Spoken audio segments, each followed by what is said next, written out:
Hello mga kabukid, magandang araw po sa ating lahat. Kumusta po kayo? Sa hapong ito ay dito po tayo sa ating tanim na talong. Siguro mga nasa 400 lang na puno ito mga kabukid. Dahil nga po dito sa amin ay marami ding tumatanim ng talong, kaya hindi po natin masyado pinarami yung ating tanim. Pero ito mga kabukid ay nauna po to sa mga nagtatanim po dito sa amin, kaya may chance po to na makahabol sa medyo mahal na presyo mga kabukid. Ang variety po pala na ito mga kabukid ay Fortuner F1 at may mga bunga na. May i-harvest na tayo ngayon na pang ulam pa lang mga kabukid. Yan mga kabukid, hindi pa ito na damuhan mga kabukid, hindi pa nalinisan.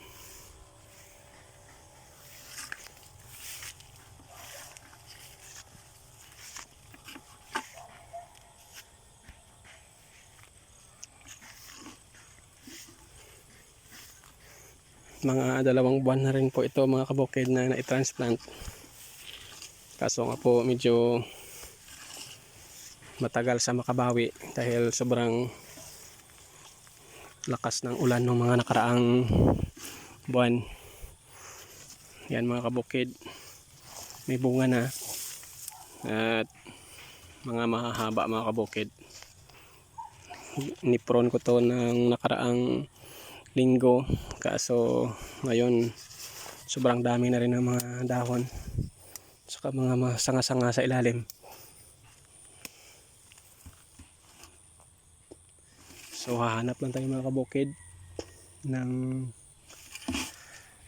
pwede natin maulam bukas. Pang ulam lang muna ang ating i-harvest ngayong araw mga kabukid.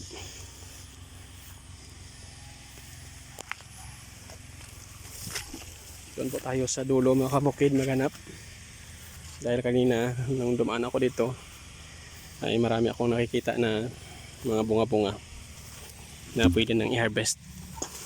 Yan, ito mga kabukid. Yan, ito mga kabukid, first harvest. Hindi pa ito masyadong malaki mga kabukid, pero masarap kasi sa talong pag bata pa, saka gugulayan mga kabukid. Yan, isa.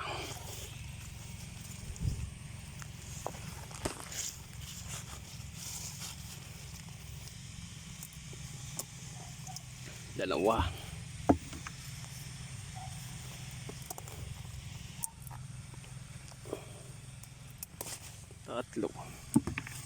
Tatlo na nakuha natin mga kabukid. So kukuha lang tayo ng kaya natin kainin. So, mga kabukid, marami-raming bunga. May mga lumilipad na ng mga kulay puti mga kabukid.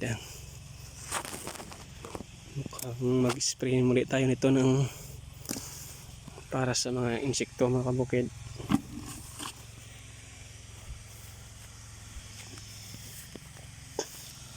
Dito mga kabukid, meron kami ditong tanim na sitaw. Yan, inuulam na namin yung mga kabukid at hindi masyado nakukuha lahat dahil hindi na rin kaya na kainin.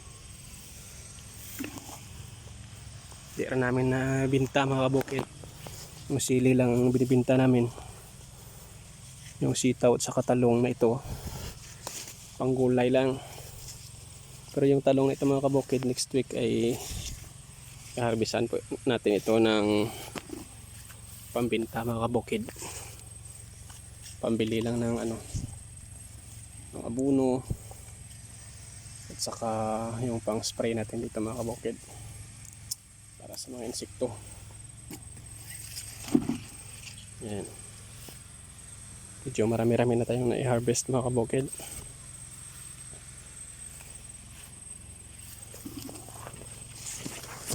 Ito mga kabukid, malaki. Ayan. Ang haba mga kabukid.